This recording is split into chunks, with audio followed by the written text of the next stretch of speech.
ପିଲାମାନେ ଆଜି ହସଖେଳ ପ୍ରଥମ ଭାଗ ପାଠ 12 ଦୀପାବଳି ବିଷୟଟି ପଢ଼ିବା। ଦୀପାବଳି ଦିନ ବାପା ଡଲି ଓ ଝିଲିକୁ ପାଖକୁ ଡାକି କହିଲେ, ଆଜି ଦୀପାବଳି। ତ ଆମେ ଦୀପାବଳି ଦିନ ଦୀପ ଜାଳୁ ନା। ସେ ବାପା ଡଲି ଓ ଝିଲିକୁ ଡାକି କହିଲେ, ଆଜି ଦୀପାବଳି, ଆମ ଘରକୁ ପାଖ ପଡ଼ୋଶୀ ଓ କୁଣିଆ ଆସିବେ। ତ ଦୀପାବଳି ଦିନ ସମସ୍ତଙ୍କ ଘରକୁ କୁଣିଆ ଓ ପାଖ ପଡ଼ୋଶୀ ବୁଲିବାକୁ ଆସନ୍ତି।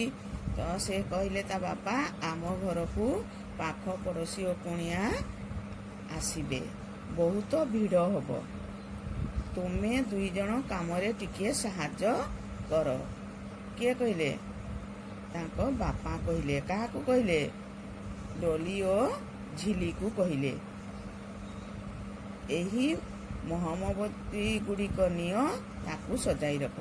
ତା ବାପା କହିଲେ ଯେ ଏଇ ମହମବତୀ ଗୁଡ଼ିକ ନିଅ, ତାକୁ ସଜାଇ ରଖ। ମୁଁ ଯେତିକିଟି ମାଗିବି, କିଏ ଶୀଘ୍ର ଶୀଘ୍ର ଗଣି କରି ଦେବ। ତା ବାପା କହିଲେ ଡଲି ଓ ଝିଲିକୁ ଯେ ମୁଁ ମହମବତୀ ଗୁଡ଼ିକୁ ମାଗିବି, କିଏ ଶୀଘ୍ର ଶୀଘ୍ର ଗଣି କରି ଦେବ। ଏହି ପାଠଟିକୁ ଘରେ ଅଭ୍ୟାସ କରିବ।